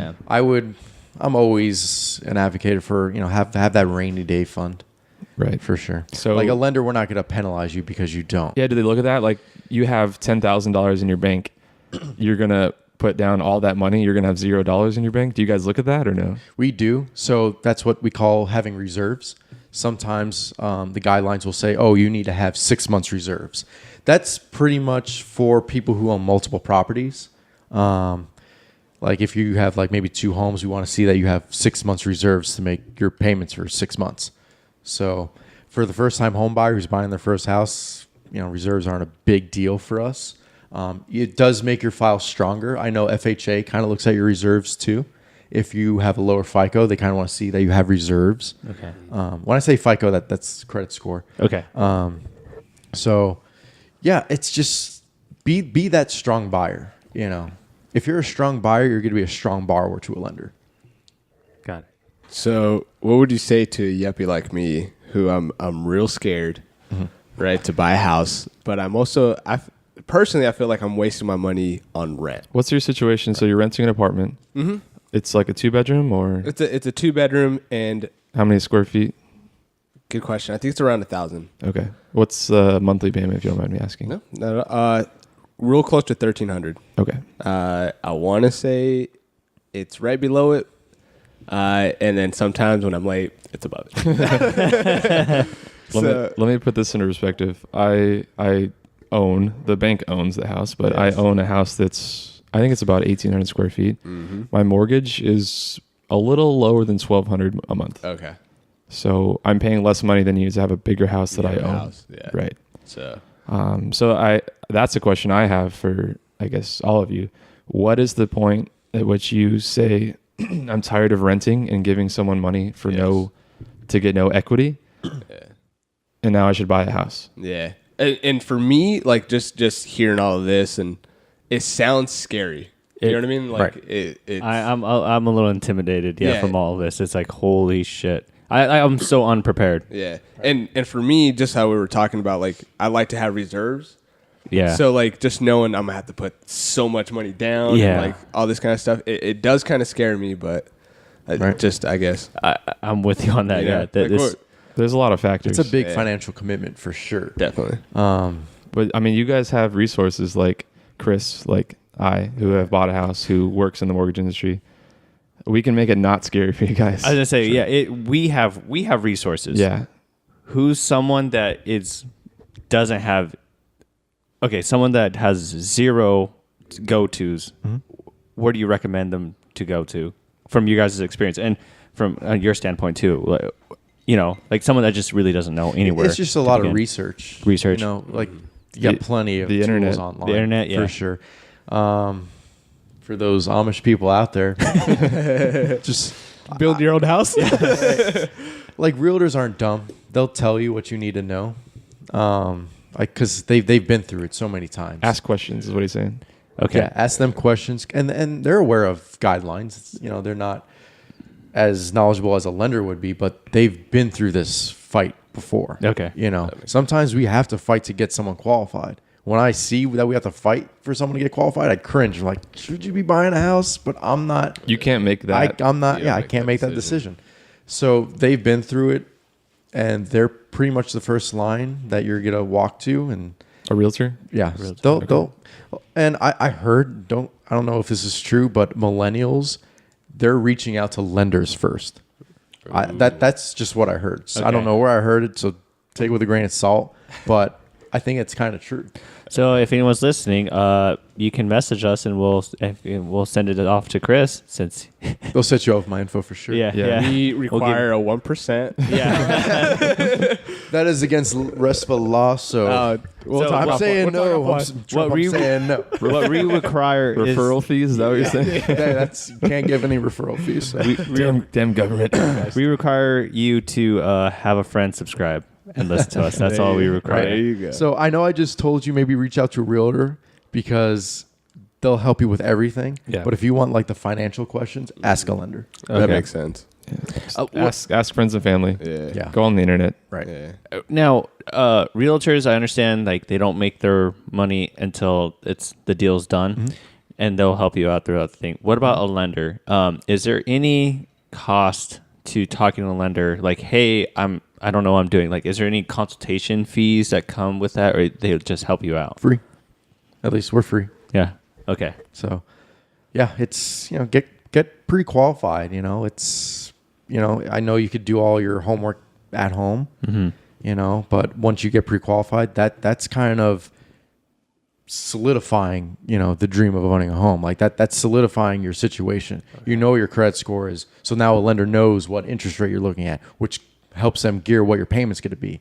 So there's multiple steps. Step one is always with you. Do your research, reach out to who you need to reach out to. But then get pre-qualified. That you're not locked into anything. So you can always walk away. You don't pay any money. You don't pay any fees. Like I know we charge a credit report fee at closing. We don't charge you if you don't close. Okay. So Makes sense. How do you feel about shopping for lenders? I know it's like you're in lending hate business. those guys. Yeah, right. right, but no, it's just the name of the business. But at the end of the day, lenders are salesmen.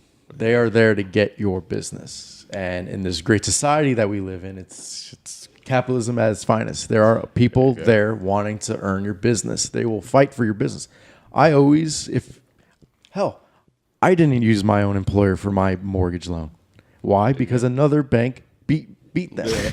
Why did they beat them? I worked for them in the past.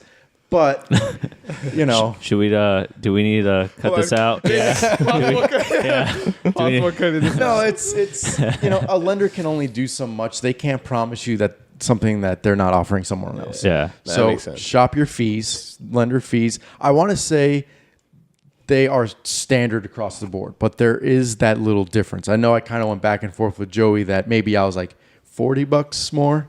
I was like, shut the hell up, Joe. You're buying $200,000 house. Like, Right, come on right. now. But no, like there will be a difference in fees. So shop around, get that best interest rate. Okay. It's all about you. And I'll tell you, from one credit report to another credit report, it's probably going to be the same credit score. So they're pulling the same thing that I'm pulling. It's just what's their interest rates that bank is charging. Interest rates and closing fees, Right. closing costs. Closing costs are more of the title company. So when I say like lender's fees, there's origination fees, which I know for us, we just charge like a lump sum that cover your underwriting and processing fees. That's pretty much exactly the same as like another lender. Can we talk about title companies? Is that something that the buyer picks, the lender picks, the realtor picks? How does that work? It's a collaboration. Of your realtor will have someone in mind that they like to use.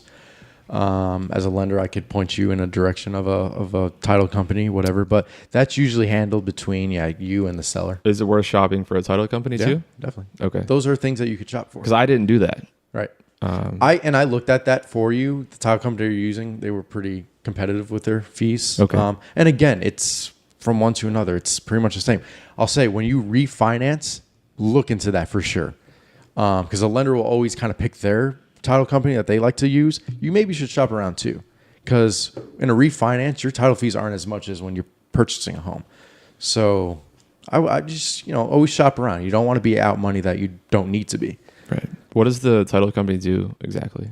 So they're there to kind of protect you. Like if there's like a lien on the house, like what an owner's policy is like an owner's policy is like what the seller will pay, but that covers their basis. Like if there's like any outstanding like lien on the house, like the title company did their due diligence to see, is this home like good to be moved to you? Are you good to have ownership of this home? So they do the title work. It's all like law stuff that I'm not too versed in, but they make sure that the ownership of the house transfers from the seller to you. Right. So there's no recourse. Like you own that home, like the seller can't come back and like get you. Like, no, like, it's mine now. You know what I'm saying? Like it's there to protect you. And that's why they charge those fees. It's some title companies in other states are like law firms, Jesus. Wow. So That makes sense. Wow.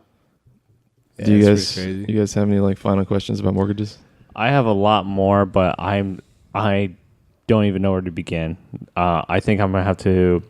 Should we kind of summarize what? So you can summarize, Chris. I'm gonna have a lot more questions. Like I think we're just gonna have to have you back and ask more questions. That's all. I mean, it's a really good resource to have a friend that is in the business. We're very, very fortunate to have you Yeah. in the business. Yeah. But the one thing, like I was saying, and it's just like if someone doesn't have a friend in that field, like where do they go? And you're Right. saying Yeah. start with a realtor. I hope And if don't- your listeners don't have that Yeah. resource, like this is probably a good thing to listen to. And I think the first step into anything is doing your own research. Right.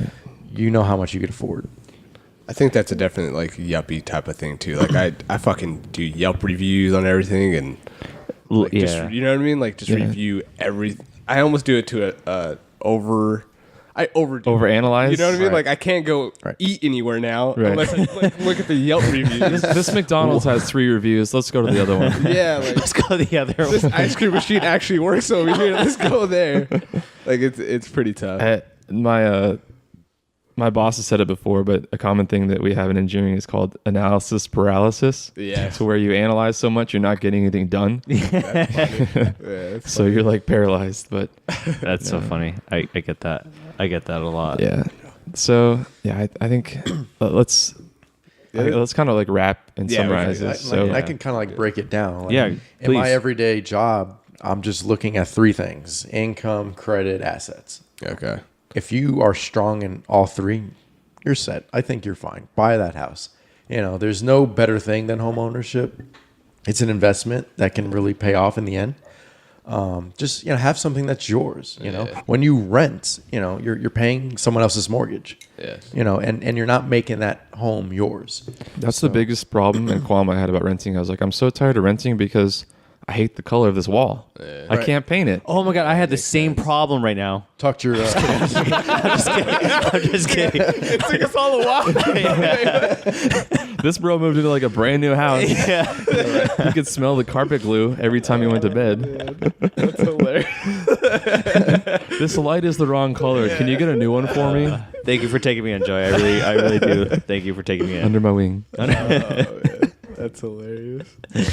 But yeah, let's summarize stuff. Yeah. So first you're saying just as a yuppie, you want to go buy a house. First thing you got to do is look at your own income. Yes. Have something in mind, right? Sort of a budget. Do your research. When you do your budget, take into account the closing costs, The down payment. the down payment, and then just kind of your A, own res- expenses. a reserve fund too. A reserve fund. You know, you always get sick, stuff like that. Shit happens. Unfortunately. That's the stuff that I learned today. I don't know. And then- also, like, I guess just talking to you right now, your little summarization there kind of made me feel a lot better about going towards a house. It just made me think about, like, I know people that have never owned a house and their parents have never owned a house and they're always kind of in debt.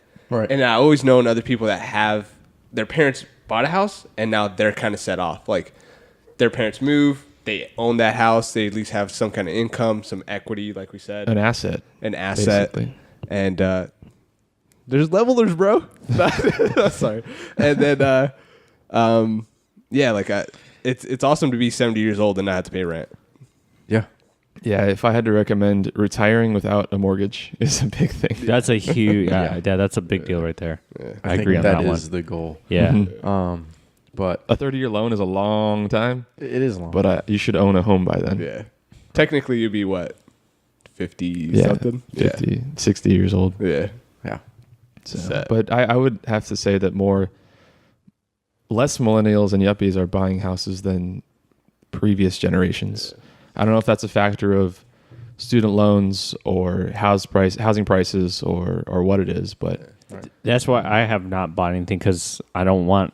I still got my student loans. I don't want to have a house. You know. yeah. I think myself. I fall into the whole general. What do you call it? People that come out of school with debt. I fall into the typical category. I'm one of those people. I think that's kind of average now. Average, is. yeah. So many credit reports I pull. I'm like, look at all this student loan debt. Yeah. Oh my god. And that kills deals, man. And I'll tell you, the guideline for student loans is if there's no payment reported on the credit report, we have to use 1% of the balance. So if you have Monthly.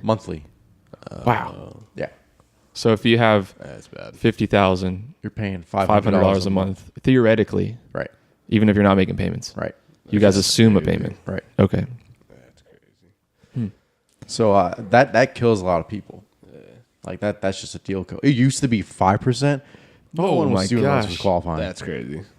I'm like, Well, back when student loans are probably not an average of $30,000. well, this was like maybe 2 years ago. Oh, they made really? the switch. Oh, wow. Oh, Yeah. man. So I saw, and a lot of people are like late on these student loans. Late. That's a problem. I'm That's like, when I just see that, I'm like, you have to pay your debts. Yeah. I'm like, it's just mind boggling to me. Is like, if someone's late on payments and now they want to get a mortgage, is that the smartest what is thing? going no, through your yeah, head? yeah. Right. That's something you gotta. Pretty crazy. But even to me, it's like, how do you even think that you can do this? Yeah.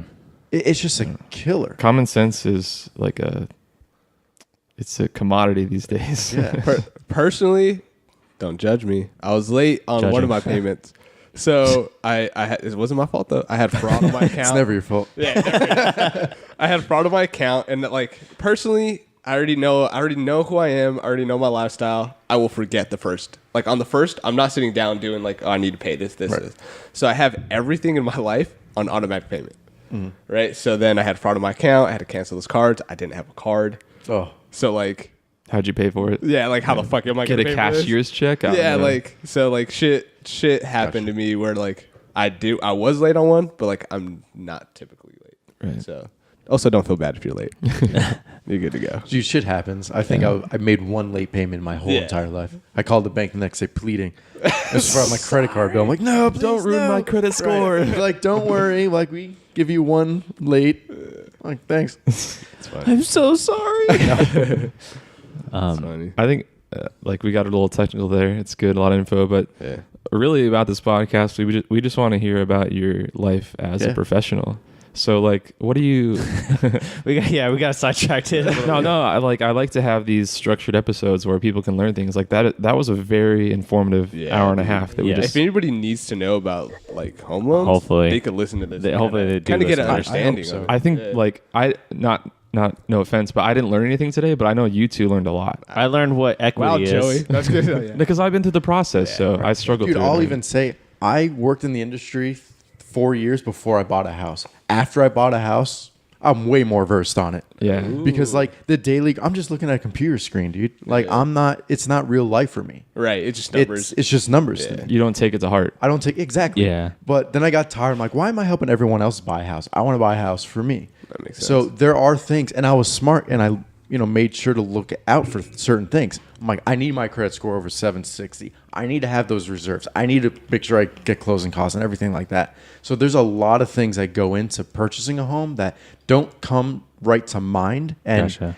I was in a better place because I worked in the industry that it was just, okay, it was a quick transition for me to be a well-versed buyer. Like Joey, I know he did his research. Yeah. That is key. For someone who is not versed on this, do your research. It's not that hard. Okay. How about this? Go. Big question. Okay. I'm going to go buy a house tomorrow. Well, not tomorrow, but Okay. next month. I'll give Next you my month. card. Next next month. Chris, I don't have you as a resource. Okay. Okay. I actually, and Joey, I don't have you as a resource. Okay. I am blind.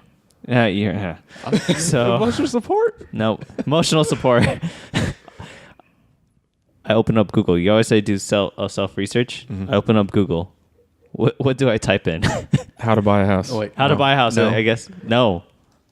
Like, look at your paycheck. Ooh, okay. Again, going back. Look at your Look paycheck. at your paycheck. And then who do you bank with?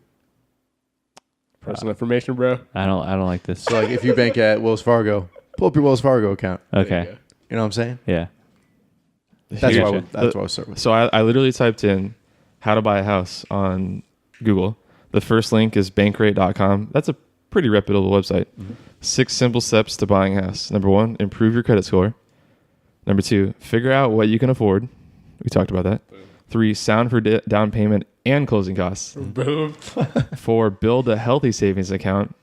So your reserve funds. reserves. All right. 5, get pre-approved. So before all that, Dude, don't talk to a lender. That's what I told you. And then number 6, buy a house you like. Holy crap. So we covered it. I mean, Yeah. Like in that order. well, yeah. That was Yeah. crazy. Right. Thank you, Chris. Yeah, good job, Chris. So, Chris, we've talked about topics, about like yuppie topics, Right. ranging from millennials, mental, physical health, relationships, careers, vacations, stuff like that. Do you care if we kind of brush on that kind of stuff Let's do it. in your life? Yeah. So, what's your general opinion on millennials, our generation? All right. I think there's like maybe 2 different categories in today's millennials. There's the ones that maybe will have the entitlement portion of it, that they're not really ready for the real world. So they kind of like look for others to help them out. But then there's others that are just total go-getters. I'm like, this world is kind of set up for you to succeed. Like, what's out there that's keeping you down? there really shouldn't be anything. Only thing I can say is student loans. Like just what I'm saying is there's people that take the calculated risk and others that don't. I think that's the two categories right The there. keyword is calculated. Right. There's risk in everything. How much is that risk going to affect you? So Can you afford the risk? can you afford exactly? Don't pay more than that, like what you have to pay. It's if something's there to help you out, it's there to help you out. Take advantage of it. Don't always look for a handout. People aren't always going to be there for you.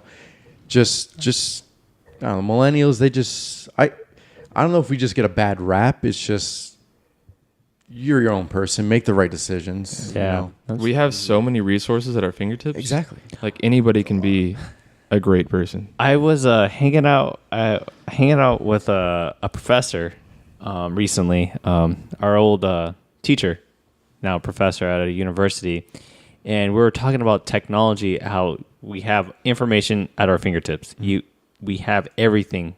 You can find out anything you want right now on your cell phone. And he was saying millennials, us, and he was kidding around ish. It's like we use it for just like for fun. We use our phones for fun. Like looking at dank memes. Dank memes, sending those dick pics, all that stuff, Snapchat, Yeah. stuff like that. However, the generation that's coming after us, they're actually he said he read a research about it, is that they're tending to use it for research. They Interesting. actually are using it for knowledge and stuff like that. They're Nice. also eating Tide Pods. That's true. That's a good point. I don't know, buddy. So if the Tide Pods doesn't get to them, they're Good to go. They're good to go. But Chris brought up a good point. There's like two types of millennials. Like our first episode was millennials and yuppies. So maybe there's like a dichotomy. Like there's millennials and there's yuppie millennials.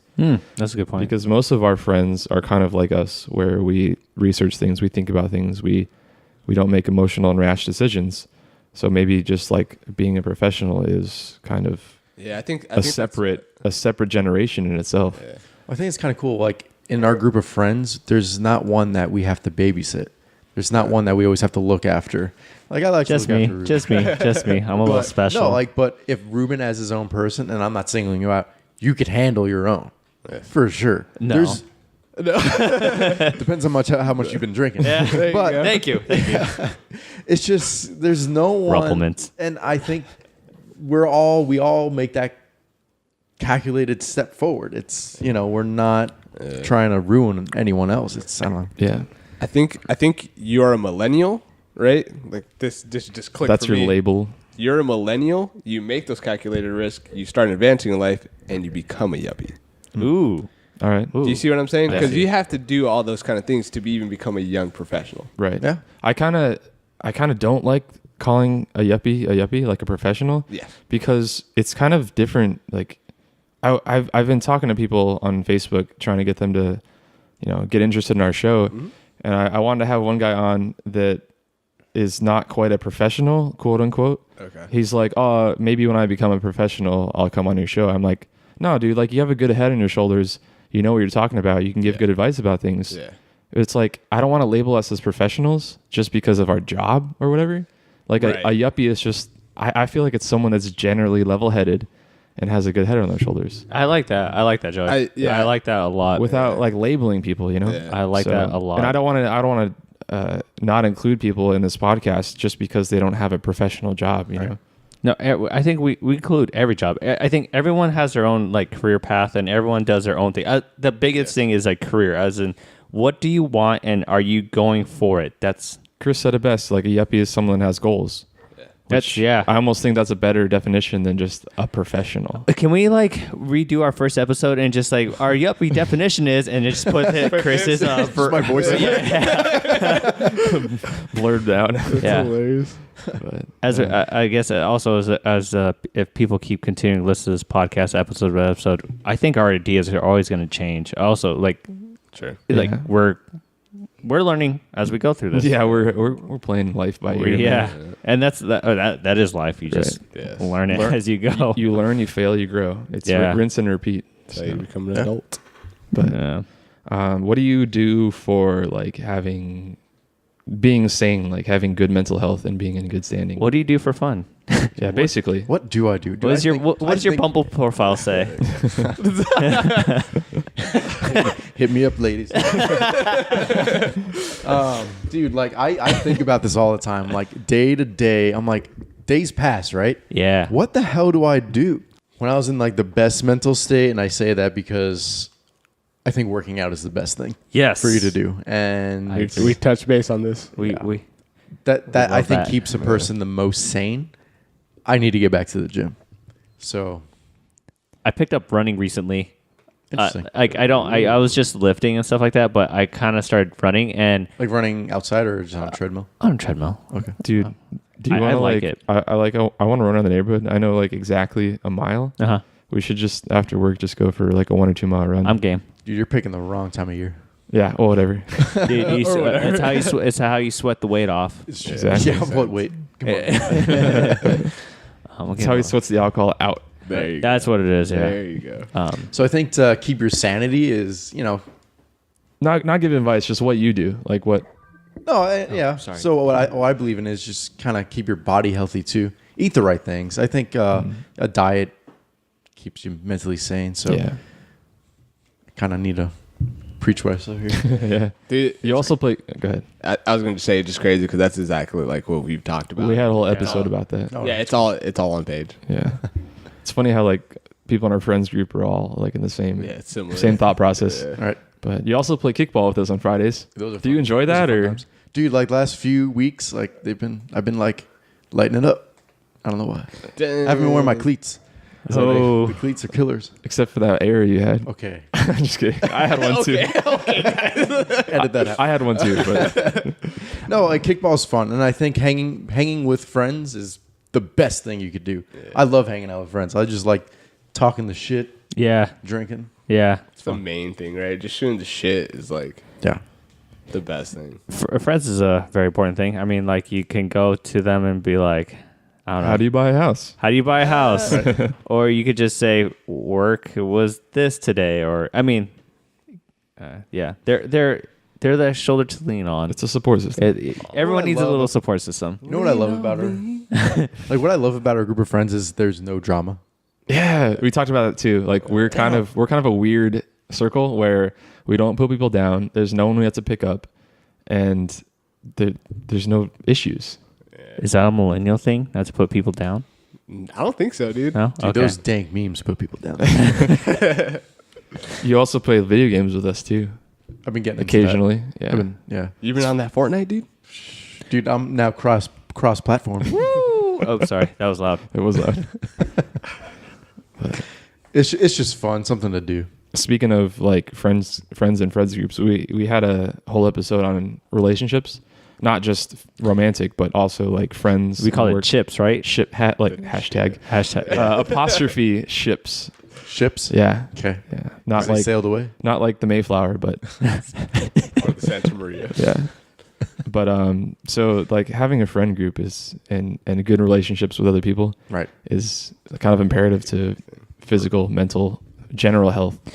I think it's for best well-being too, because like you learn from your friends. I learned about finance today. Yeah. Yeah. Mortgages. Mortgages. Pardon Like, yeah, it's when you're in a group of friends that there's no hostilities towards anyone, that's just so healthy. Yeah. That just brings you down. Yeah, people are helpful. But we also had another episode about vacations recently. Do you try to go on one every year? How many do you guys get vacation time? Yeah. Is it like 3 weeks, 4 weeks, 2 weeks I think it's like 2 weeks, in a year?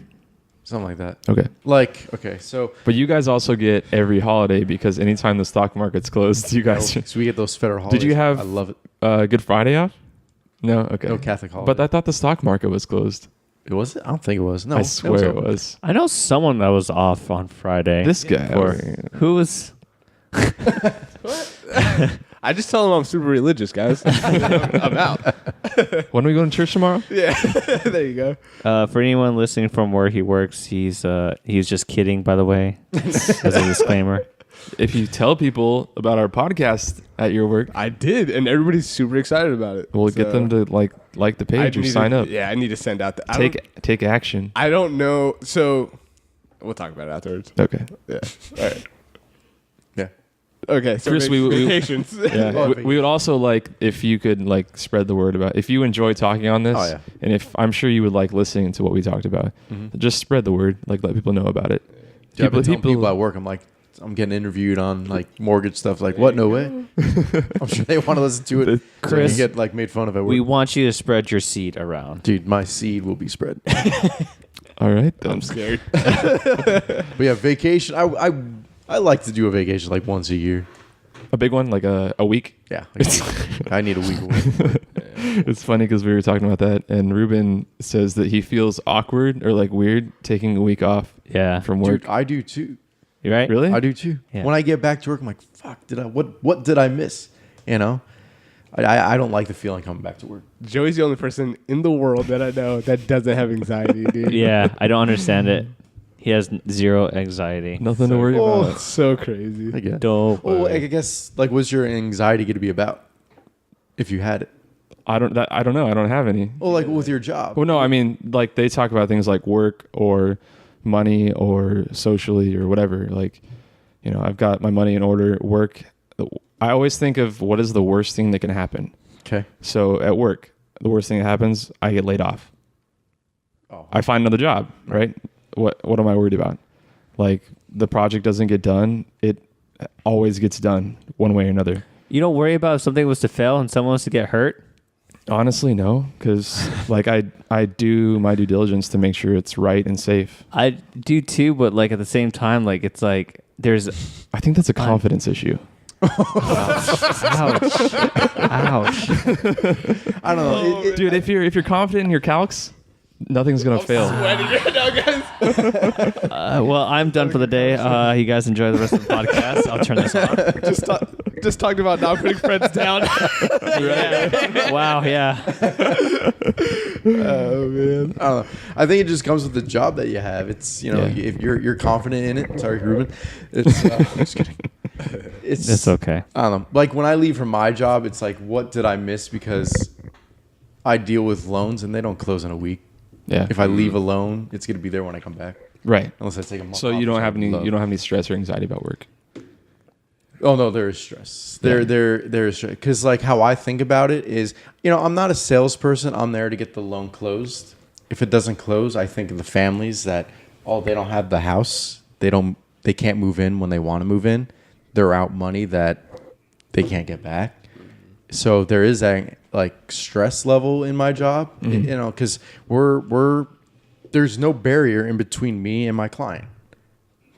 Some people are gonna get angry with you and they'll voice it. So there is that stress. And when I leave on vacation, I'm leaving my job and I'm hoping that it's being taken care of when I'm gone. That's why I have the stress, and that's why I hate when I go back to work, because I'm gonna have a billion emails. I'm like, was this handled? Was that taken care of? I don't know. So like that's why I have the anxiety of going on vacation. But Yeah. you always should go on vacation, and I like to take a vacation. I hope you enjoy it and not think about work while you're on vacation. I enjoy it. Do I Yeah. not think about work? No, I have to think about it. Yeah. But There you go. See, that's the thing is what, like, I know I'm like super ignorant and I shouldn't say this, but like anxiety is like, it's all in your head, literally. It is. Because you make it up is. yourself. It Like, I is. know some people have chemical problems, but you make your own anxiety Yeah. and you have the power to fix it. Again, disclaimer that some people have chemical problems, but like you guys just, you think yourself into anxiety You do. and you think yourself into work during a vacation. So you have the power to not do that. That's the thought process I have, is that I think myself out of being anxious. Do you get those thoughts and you're just like, nah, fuck that, and then No, like just think I've about it kind of and trained myself to not even think about Okay. them anymore, That's because I can't. I have no power to do anything about work while I'm on vacation. Right. It doesn't matter until I get back. When I get back, it may be like, oh shit, like Yeah. things are going on, but I'll work it out. That's true. never tell your boss that you're taking your work laptop with you. I made that mistake. Uh-oh. I won't have cell service or internet. That's why I say, like last few vacations I went, I'm like, I'm going somewhere exotic. I'm gonna be in the jungle of Mexico. Yeah. Where is the last vacation you took?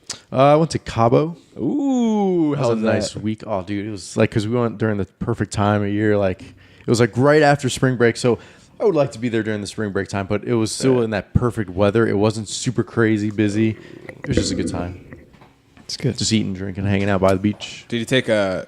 You could take a cruise down to Cabo, right? You can. We didn't. We You just flew. flew? Okay. So from Arizona, it's just a 2-hour flight Oh, that's not far. straight south. That's dope, dude. I need to do something like that. I want to take a Rocky Point trip with all the group. The The friend group? group. Yeah. I'd be down. Again, you got to plan it. Yeah. It's funny, like pretty much all the things you're saying are just in line of the things we've talked about. It's weird. I swear I haven't hacked into your computer. I don't know. I mean, I don't have any other questions. Yeah, I think this is super informative. Yeah, I'd like to have you on for other things like Yes. like home upgrades and home renovation. Yeah. Things like I know we expressed interesting conspiracy theories. It's not really a yuppie topic, but it'll be fun. It's Dude, just yeah, a fun that'll topic. be super fun. Yeah. to talk Like about. you need to have fun things to like think about and talk about. So Right. So keep your schedule open. Oh yeah, we'll do. definitely. Dude, I love just like shooting shit with you guys. So it's Yeah. like, That's- whatever. It's that's- just like coming over, doing what we do anyway. So Yeah. Yeah, just hanging out. yeah. That's why I like wanted to do this podcast is because we hang out, we shoot the shit, but why not record it? Why not let other people hear it? Because we usually have productive conversations that may either entertain or benefit someone else. Right. So Oh yeah. Should we wrap this up without Ruben? yeah, I don't know where you went, Alright, fuck Ruben. Just kidding. but well, thanks again for being on. Yeah, dude, thanks for I having me. hope you For enjoyed sure. it. Yeah, definitely. And yeah, I think it was very beneficial. All your advice. Oh, yeah. People that don't know the process now kind of know the process. Right. And yeah, I feel a little better. I think I understand definitely a lot more. Yeah, just knowledge is power. There you go.